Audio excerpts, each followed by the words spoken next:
To create another user profile on the OnePlus Nord CE5, just go for Settings.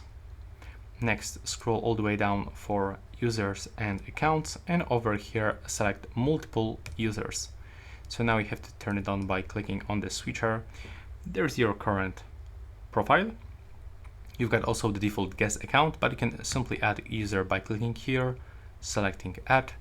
Now you can set name for it, and click down in the right upper corner. It's creating account. When you tap on it, you can allow calls and the messages, and when you click edit, you can simply change its name or delete user.